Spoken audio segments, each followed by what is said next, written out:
Hello, everyone. I hope that you are enjoying your Friday that is heading into the 25 hours of the relaxation of Shabbat that we all need tremendously every week as we enter the Torah portion of Noach, not Noah, Noach.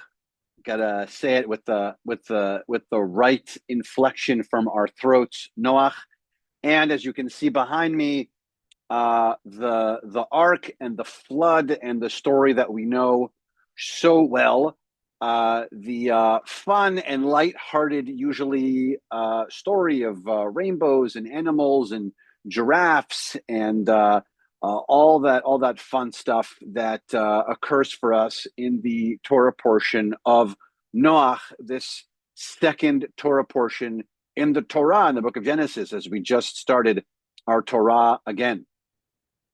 And here we are, a year after October 7th of 23, and we encounter right at the beginning of the Torah portion in the essentially the fourth verse, the third verse actually that leads into the fourth verse of the Torah portion. It says,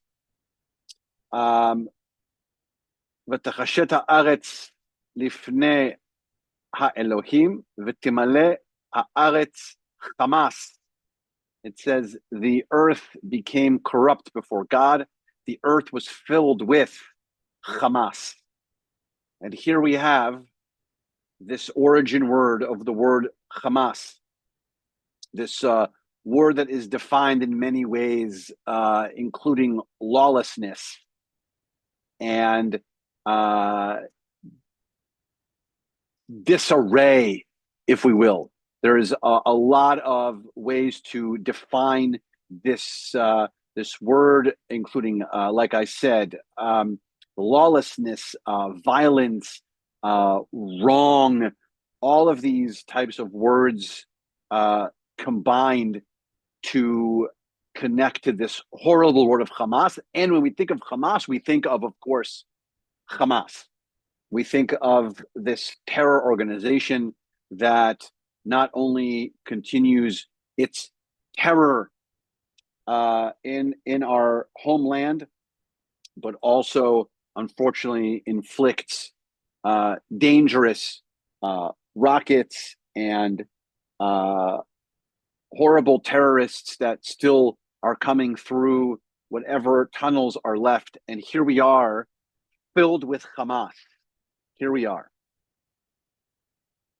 So the complication is that how does the Torah portion fix this? How does God fix the Hamas?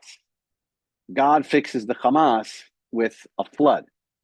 The flood is so massive, though, that God destroys everything. God destroys the entire creation. Last week, we hear the creation story. Where everything gets created.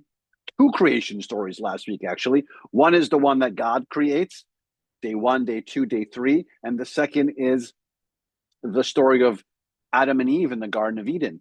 That all gets destroyed because of the Hamas that happens between 1 week, essentially, last week and this week.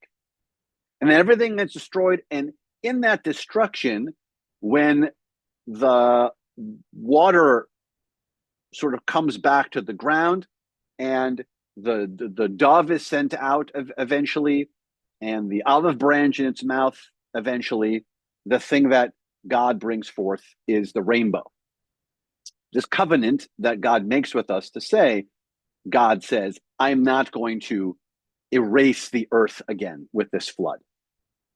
And so here we are with this predicament, because we are not going to just erase everything.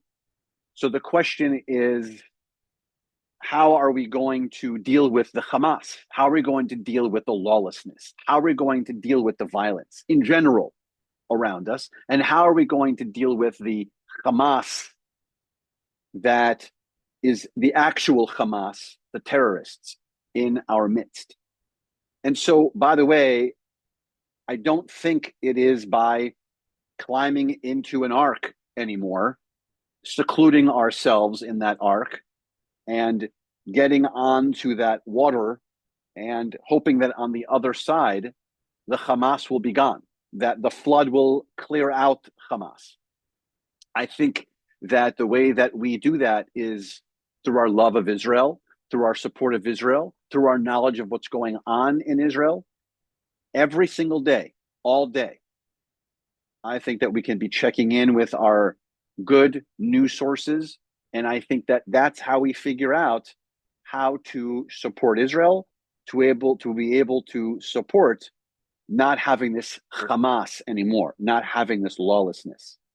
I don't think we're at a, God already said that there's no more of these. So we are no longer at a passive phase.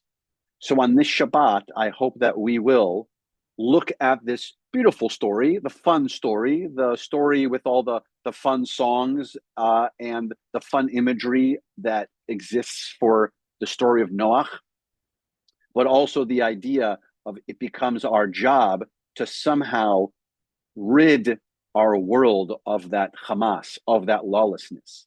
And I think that we get to do so intelligently, and we get to do that collectively, and we get to do that by knowing what's going on around us. And we get to do so by doing it as a strong community, a local strong community of CBI and the greater Jewish community, of course.